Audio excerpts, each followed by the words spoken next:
What's going on, guys? Metsuga here. Welcome back to the channel. And today we have the level 100 Oracle Werewolf build for you guys.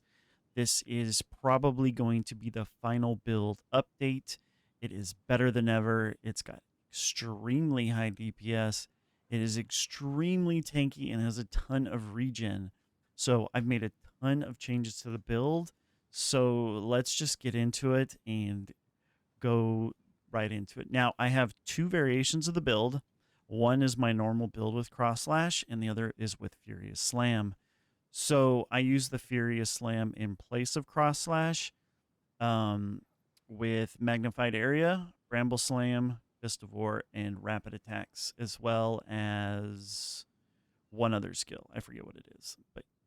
And we use the Furious Slam build for temple farming, and then we use Cross Slash for everything else. Okay, this just helps with clearing rooms really nicely. Anyway, so let's get into the build. So we've made a ton of changes to the build. A lot of this is still the same, though. The tree down here is all still the same. The links are in the description, by the way. Maxroll is updated. There's links to the POB. So this is all the same. We have adjusted our Time Loss Sapphire. This is now a crit damage bonus with max energy shield and 25% increased effect of notables in the radius. So everything in the radius here, they're going to be getting these larger increases. So you can see here the critical damage bonus is at 43. This is standard 25%. Same with hits reduce, 31, right? It's because we're getting 25%. Right? And same here. So 0.62% max life per second. It's typically 0.5. So everything is getting a bump, right? It doesn't reflect here in the POB, but if you go into the game, right, it does reflect. Like, this one is 37% increased damage. So we are normally at 30%. We're also getting crit damage, 12% crit damage bonus for having this node because it is a notable within the radius.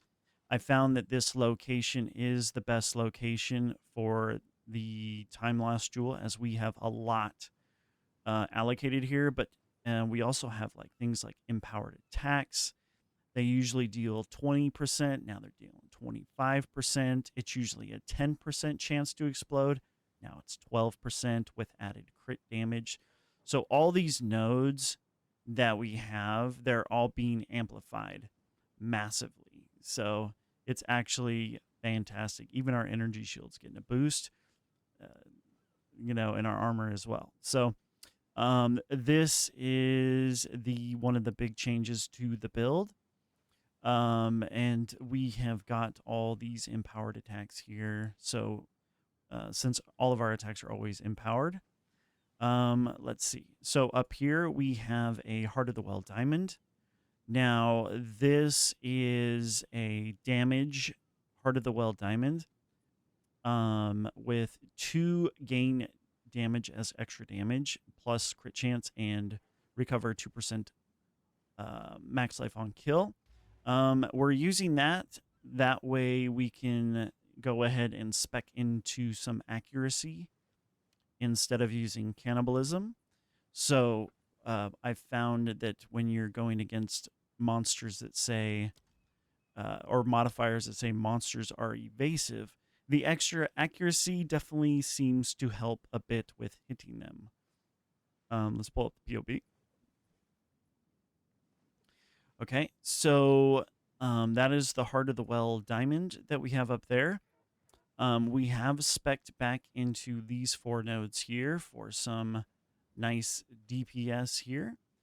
And then we got some area of effect, and my second talisman is all the same. The green stuff is all the same as per usual.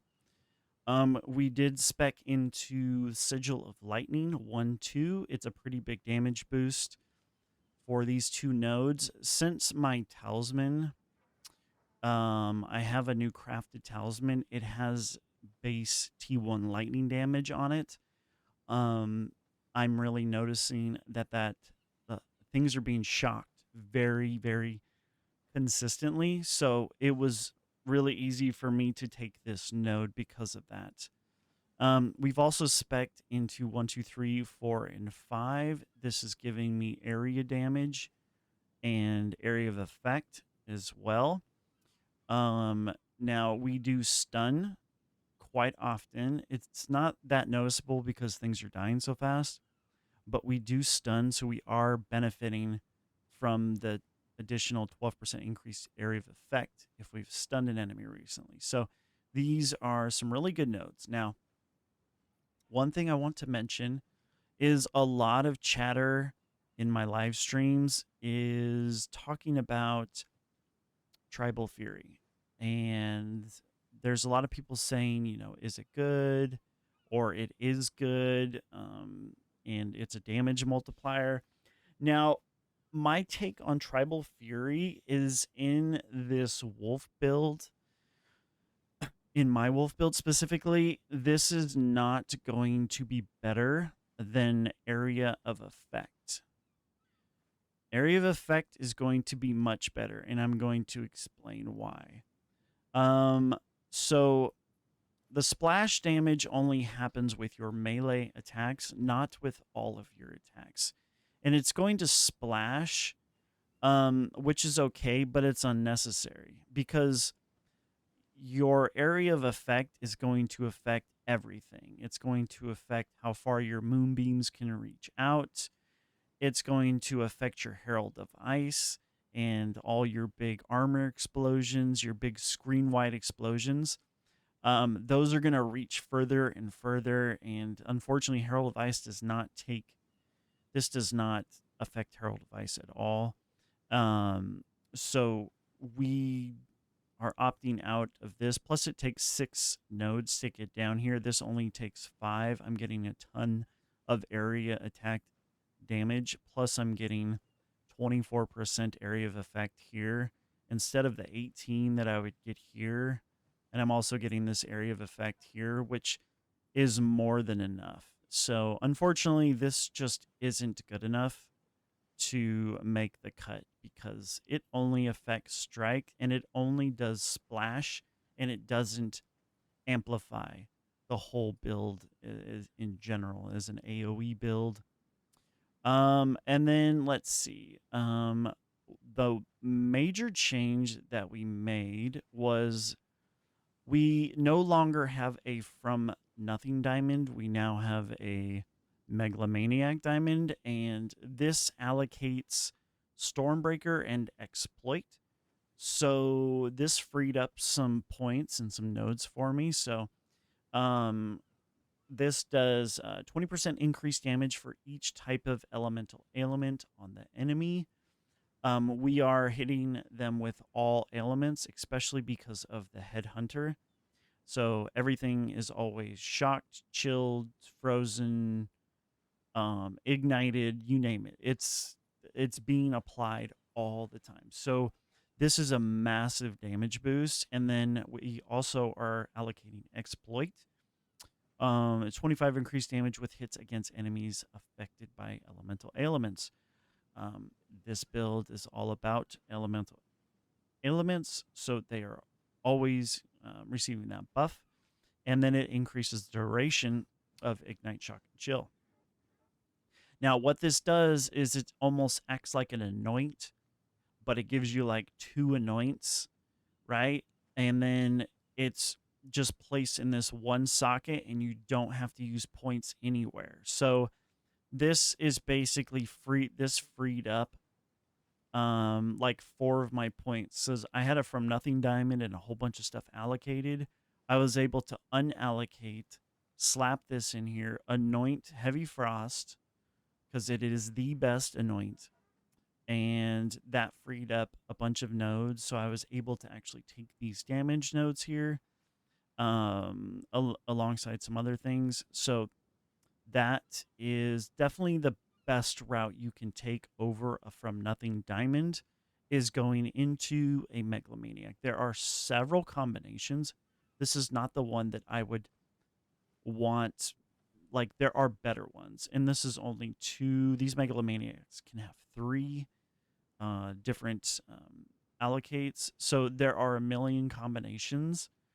But this is just one that I found on the market, and it fits the build, so we went with it. But having a Megalomaniac definitely amplified the build a ton. But yeah, so everything else is pretty much the same as per usual. And let's go into the skills. Now, Shred, we have Rapid Attacks, Execute, Elemental Armament, Garwokun's Resolve, and Close Combat. The reason we take Elemental Armament over things like Overextend is because Overextend dazes you when you use it. You're constantly susceptible to being stunned. So if you want to die, I suggest you use Overextend, because you're going to get stunned against certain monsters in harder content. So we don't use Overextend. There is one place I do use it, but not on Shred, because I use Shred all the time. So Elemental Armament is just fine. It also amplifies the ice crystals pretty good. We have Berserk. This is a huge DPS increase. As you can see here, I'm at 9.6. We disable it, we're at 7.3, right? It's a massive multiplier. It's about 2.3 million multiplier here. And then we have Ferocious Roar. I used to have Savage Fury in this spot, but what this does, it empowers your attacks. It boosts your rage like instantly, and your empowered attacks break armor. And it's just it works in the build so good. So with this, we're doing Tireless. So we get more empowered attacks. Raging Cry, so we boost rage quicker. Echoing Cry, because it just pumps the rage out and it does damage and all this. Batter Shout. Now, Batter Shout, let's see here. I might have to go into... There was a reason why we took Batter Shout. So, where's Batter Shout? Batter Shout. Okay, so let's see. Deal physical damage area based off the broken armor of the target. +5 to critical chance. 50% more damage against uniques. Cannot break armor. That's fine.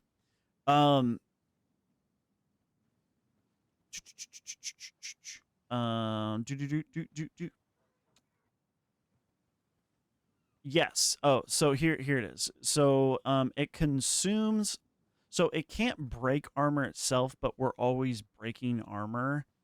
And what it does is it consumes that broken armor, and it triggers physical damage explosions, which is a decent little thing for, like, you'll notice, like, this thing is massive, right? Like, it's huge. So a lot of times you can pop this and enemies are armor broken, and it'll just explode them from outside the radius of the screen. So that's why we have it there. There's probably something better, but honestly, I like it because I already have a ton of utility and buffs and things that give me a ton of damage through Arctic Howl. This is just like an additional little bonus, right? And then we have Corrupting Cry, just because we have pretty high strength, 171, and there really wasn't much other to take. I'm just stacking damage on top of damage. Now, if you look at what this does, right? So here is why I like Ferocious Roar so much. So if you start a mission, right? Like, let's go start a mission really quick. Let's see here. So we can just go here. So if we start a mission, right? Normally, what I would have done before Ferocious Roar is I would hit Arctic Howl, and it would give me a little bit of rage, and then I would pop Lunar Assault, right? That's what I used to do. But what that does is that only gives me a very small duration on Lunar Blessing. You can see it's almost over, right? So now what I do when I start a mission is I pop Ferocious Roar. 1, 2, pop this, full duration, 22 seconds. Then I have 50% more rage already built up, and then I pop this again. I'm at full rage. I still have max time on Lunar Blessing. I'm popping it again with full rage. So I'm constantly at full rage with this. And I'm constantly having a ridiculous amount of empowered attacks. All my attacks, you can see I go through them really quick.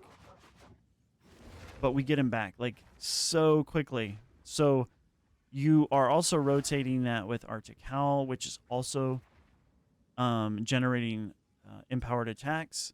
So between the two warcries, you're getting a massive amount of utility. So that's why I like Ferocious Roar so much, is you're always in full duration with Lunar Blessing. Now, moving on to Herald of Ice. This is the same. Nothing has changed. Arctic Howl. This is the same. Nothing has changed here as well. We're basically using Arctic Howl with just to buff us through Ice Bite, Raging Cry, Echoing Cry, Blazing Criticals, and Cold Exposure. These things trigger on crit. Well, Arctic Howl crits every time with inevitable crits, and it freezes, so it buffs us even more. And then Overwhelming Presence, we still have this. This reduces the elemental threshold of enemies and their stun threshold. That's our whole thing, is we do freeze, which is an element, and we stun like crazy. So this really helps against monsters that have increased elemental threshold. You'll see them on maps. That's a modifier on maps. This helps with that. We run it with Vitality for generation, life generation, and precision for accuracy. Lunar Blessing, cooldown, prolonged duration, elemental armament, magnified area, and cold mastery. Lunar Assault, we've got Batir's Vengeance, elemental armament, Rakiata's Flow, Ancestral Call 2, brittle armor. I'm pretty sure brittle armor on Lunar Assault is the GOAT. Now, Rakiata's Flow, this has been a big discussion in my chat, in all my live streams lately. Every day we get talked about this, because this treats elemental resistances as inverted. And people are asking, should I use Rakiata's Flow? Should I use Heavy Frost? Or should I use both? Or do they cancel each other out? Right? Because this one hits ignore non-negative elemental resistances of frozen enemies. So here's the thing about this.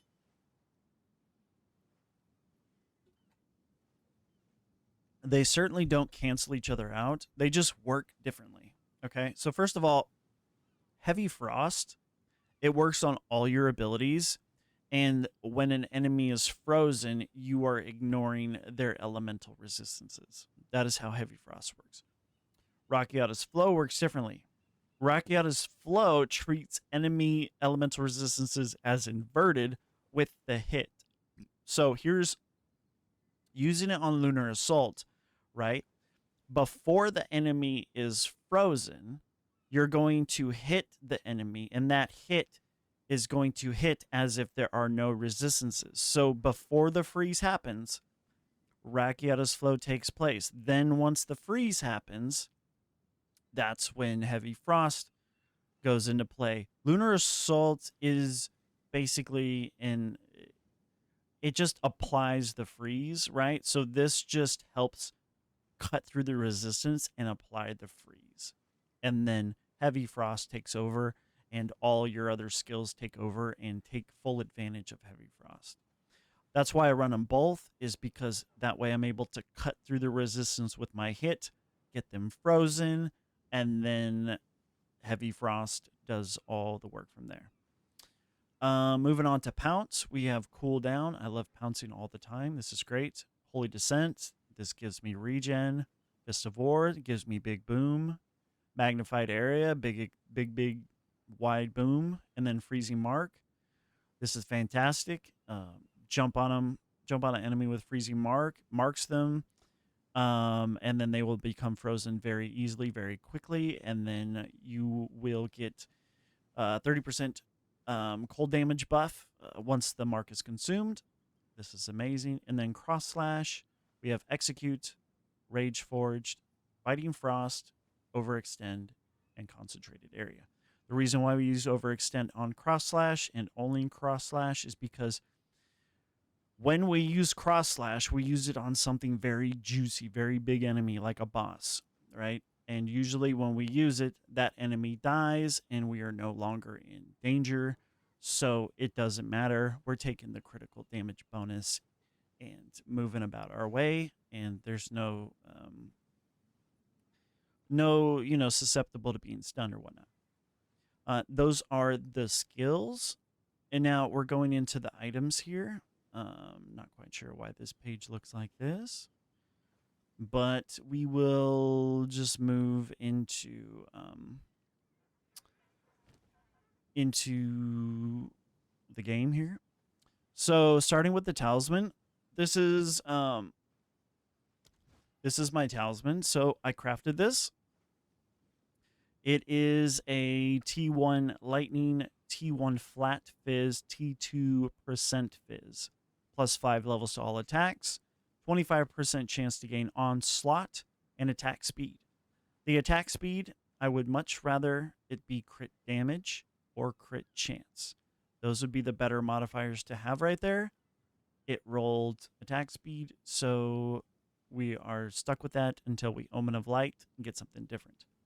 This has been proven to be an amazing talisman. We also have 50% increase attack damage against rare or unique enemies and gain 5% damage as extra damage as all elements. Make sure if you're watching this video, you are not socketing in physical damage percentage into your talisman. This is so much better, guys. I see talismans all the time with fizz damage socketed into their gear. If you look, right, like if we were to go into... Why does it look like this? What the heck's going on? Is there a way to fix this? Why? Why are we this way? I want to show you guys just to make sure that if you want to get the most out of your talisman, right? So if we go to my talisman here, right? It's mainly physical DPS with some lightning, right? It's the Plague Warden. So if we go to the Plague Warden and we have it over here, if we take Rune 1, right? And if we were to pop a physical percent damage into this, right? Put it in like this, I would lose 337,000 DPS by putting that socket in. If I were to put another one in, right? Go ahead and pop that in. My talisman would be losing 637,000 damage by running this. I see talismans like this all the time. People are putting these sockets in their gems, and they're wondering why they do no damage, and they're getting slapped. Well, this could be one of the reasons why, is because you guys are not socketing your stuff correctly. When people put these runes in their weapon, what it does is you see up here the DPS, right? It's like the in-game DPS, right? You put this on, it lowers the DPS, right? You notice it's only showing 760 from 800 something, right? So in game, when you search for talismans, right, the market is flooded with fake DPS talismans. Okay, if you go here and you click DPS, right, you might think that this is the highest DPS weapon because it says in the game that it's the highest DPS weapon with these physical modifiers in it. No, this is not the highest DPS weapon. This weapon right here is not even close to the highest DPS weapon. Okay, this weapon has 5% crit chance and 1.25 attacks per second. All right. Yes, it has high physical damage. All right, but this is not going to actually output a ton of DPS. If I were to craft this weapon right now and put it up against my talisman, it's probably lower if I were to guess.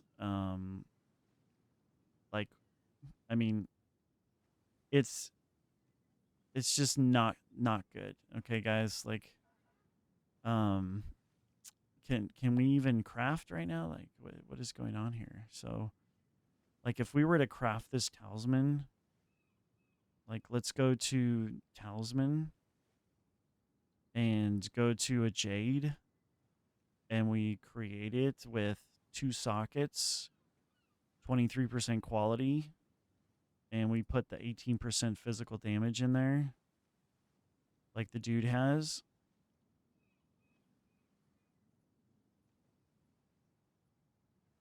Right? And then we do his prefixes. Let's see. What is he at? He's at 202. 202 in accuracy. So he's got fizz percent.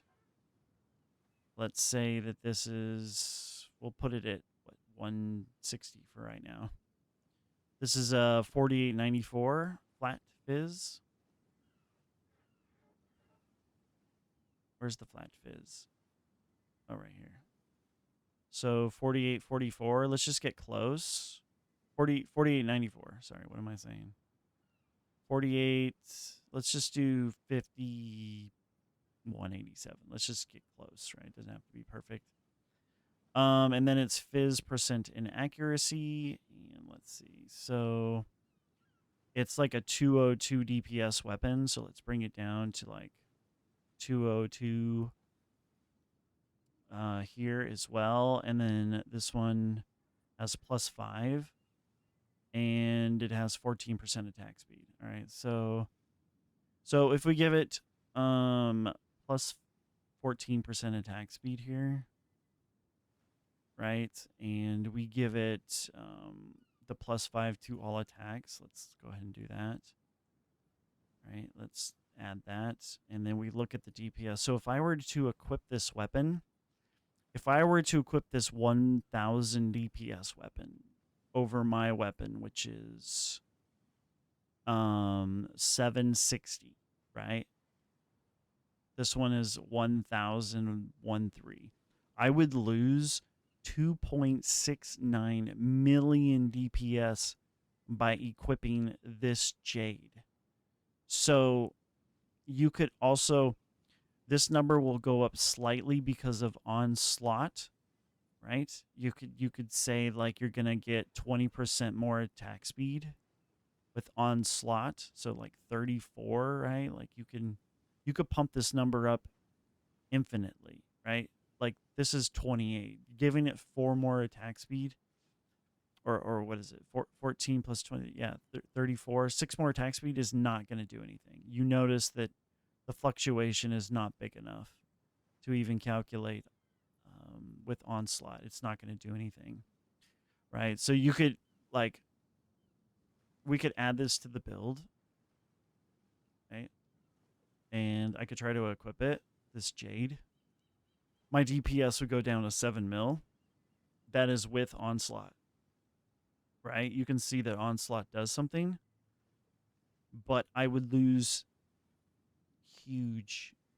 So guys, if you're watching this, do not purchase things like this or look at this number.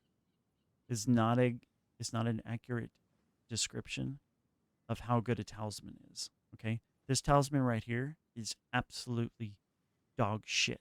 Trash is what this is. Okay. Anyway, moving on. So this is the talisman that I have crafted. It is quite amazing. On my ring, we are focused on life. We've got one source of leech. All you need is one source of leech, and the rest is just damage and resistances.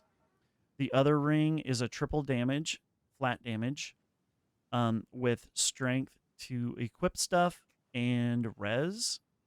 The amulet is anointed with heavy frost, and it has armor, energy shield, life, the three things that we use, melee skills for damage, and it satisfies my chaos res and my intelligence because I need that to equip my gear.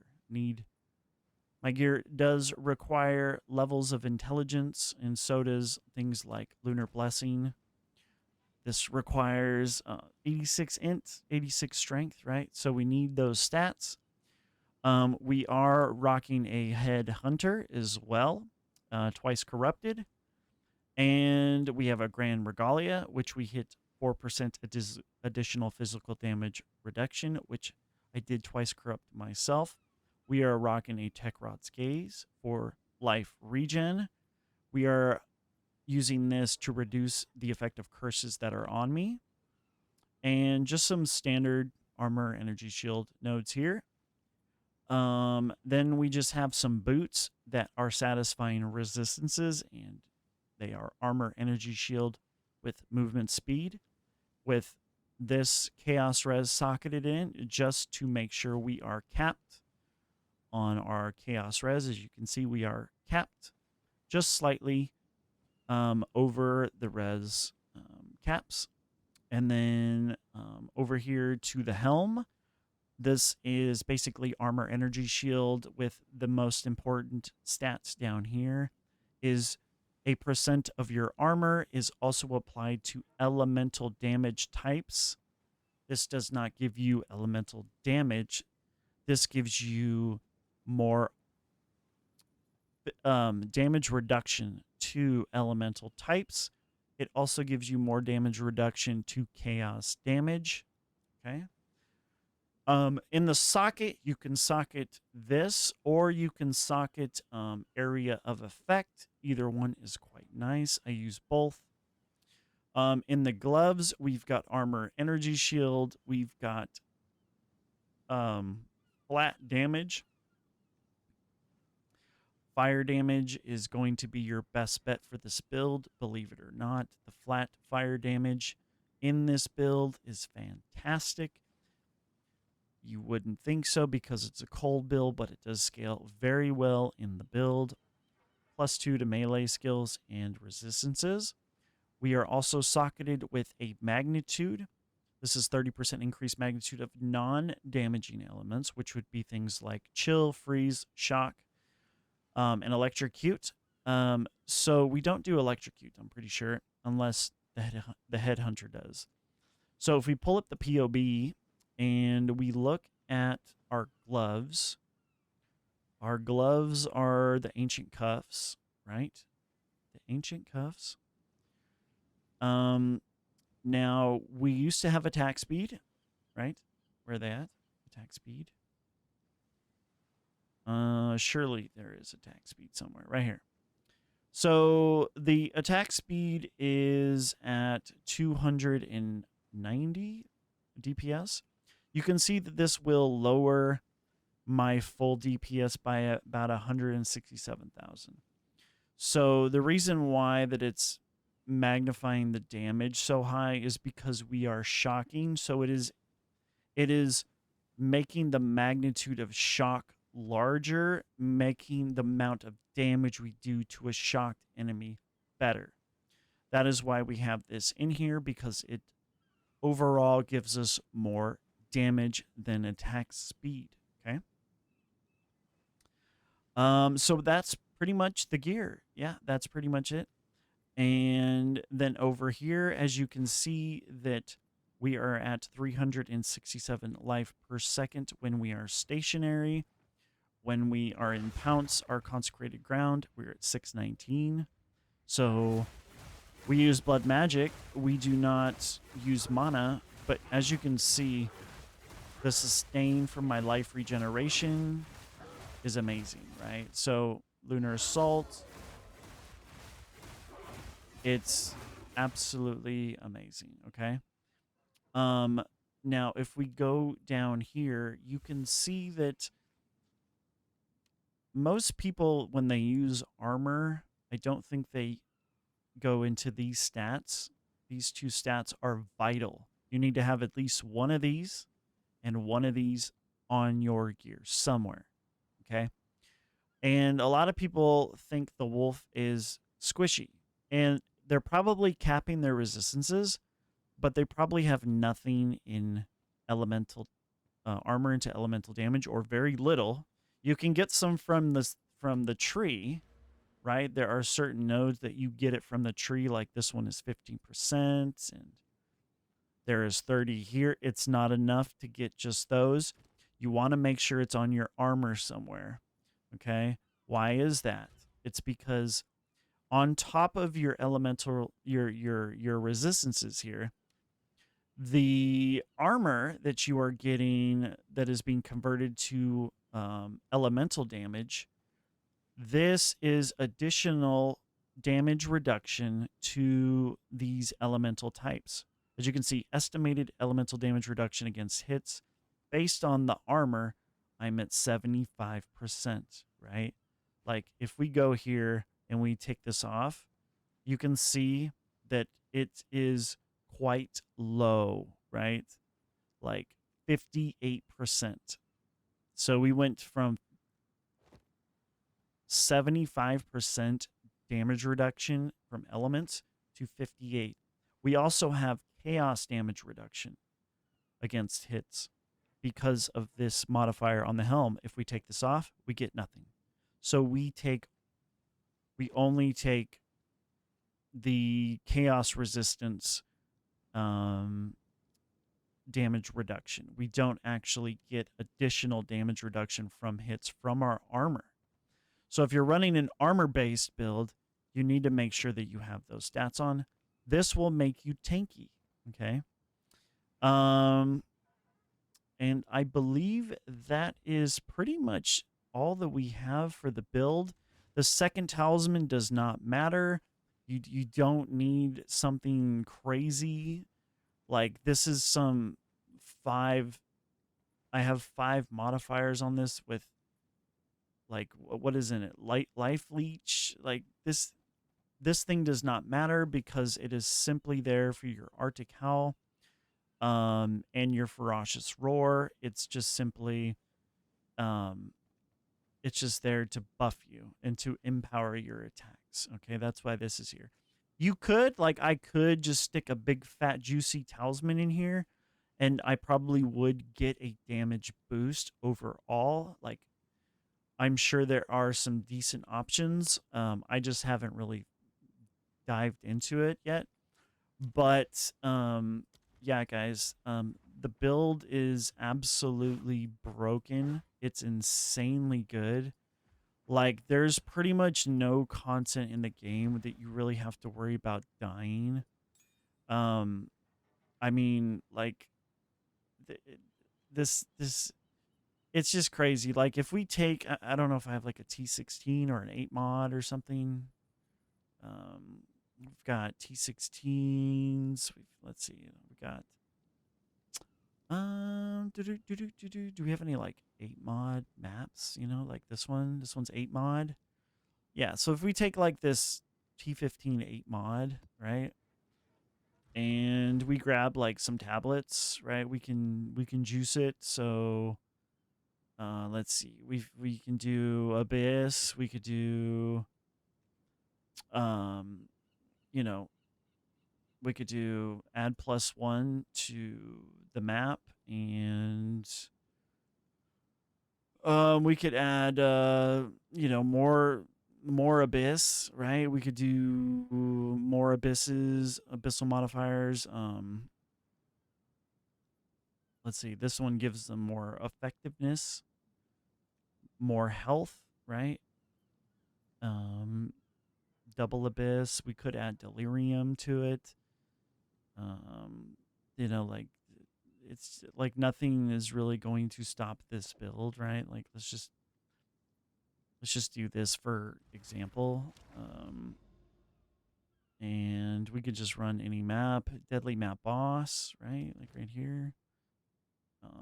8 mod, corrupted, and then it looks like shock, freeze, and poison. It looks like they're doing some poison. Shock, freeze, poison. Shock, freeze, and we'll slap on a poison charm. Right? So, I mean, like this should be pretty much a cakewalk for us. I mean, so you just step out, 1, 2, pop Lunar Blessing, Arctic Howl. You know, we're smashing. We're off to the races now, guys. Like, and everything is just melting like butter, right? Like,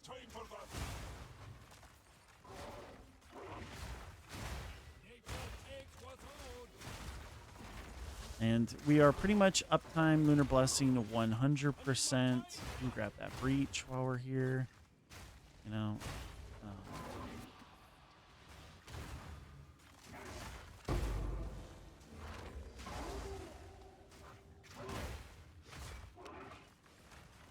Breach Lord.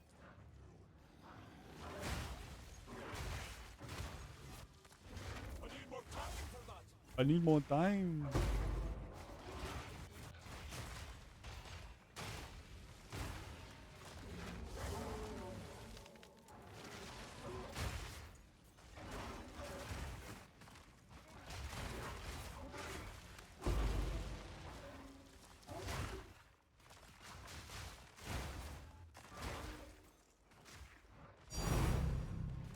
We shall take our breach, splinters. Where's all the abyss? Like, did we skip it? Where's all the abyss at?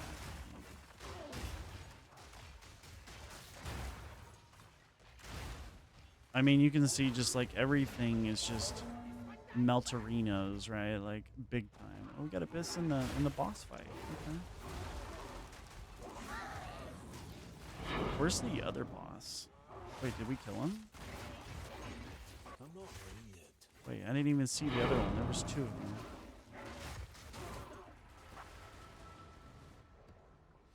Let's do something a little more like a little more challenging, right? Like let's do like an Abyss Overrun map. Do like Abyss Overrun and like is it like this one? Increased difficulty, right? Like we have these increased difficulty modifiers. Let's see. Do we have like a lot of them? This one, pack size, rarity. Yeah, let's do this. So what we can do is we can go here. We can pop this in. We can pop this in. And we can make it +1 to the map. And then we can just add, let's see, T15. Oh, we just did 8 mod. Do you have any more like crazy 8 mod, T16? It's only 6 mod. This is 8 mod right here. So this one's pretty good. Let's see. Got any more 8 mods? Got this one. Got this one. They all got elemental threshold. I don't want the elemental threshold. Yeah, we could do this one. This one's pretty juicy. So let's do this 8 mod T15 on an abyssal overrun. Yeah, let's just do it like that. Yeah. Why not? Let me give you guys like an actual like challenging playthrough. Oh, what happened? Oh, on this map? Oh, okay. You know, I really like this map. This map's a lot of fun.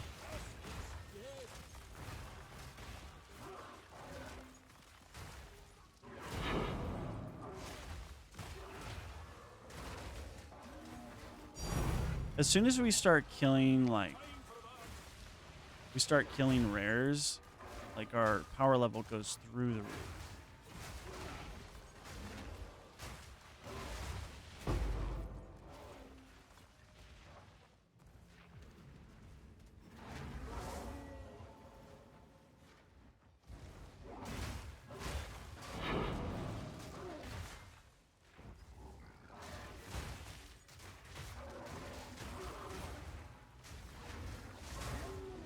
Notice our rage is just like always maxed out, you know, thanks to Ferocious Roar.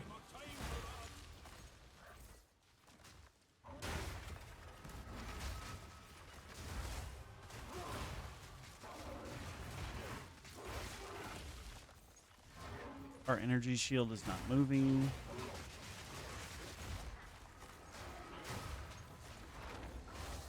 And now the scale of the difficulty should be very high since we've closed so many pits now.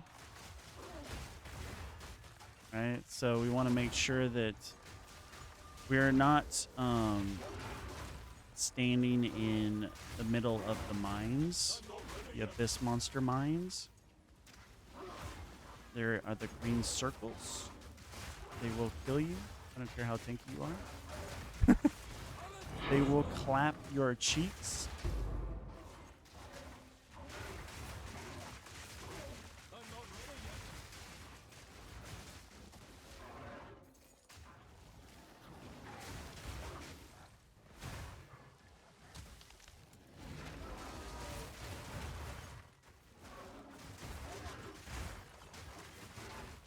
I need more time for that.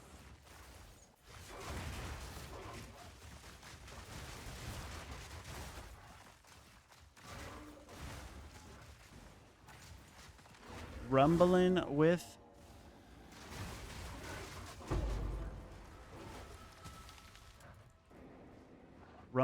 with the big dogs. I need more time for that. Yeah, once these monsters, the ones that we actually have here,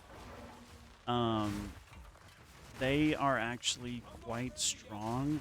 If you get caught on those mines right there, those green mines, they will one-shot you a lot of the times. So you do got to be careful with these guys specifically.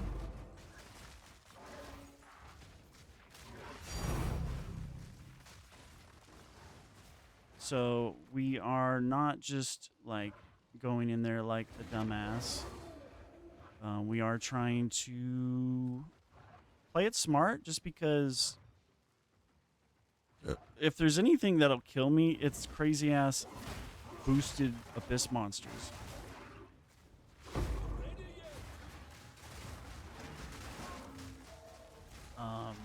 Especially when you give them delirium. If you give these monsters delirium buffs, then they're absolutely godly strong.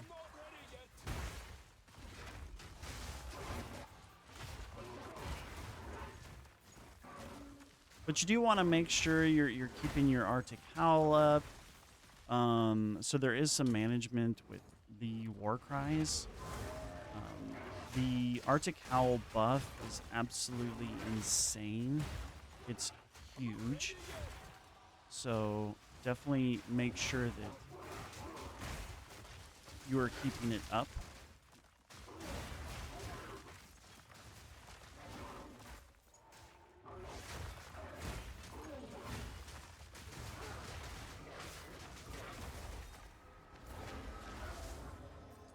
Okay, I think we've done most of the Abyss. There's what?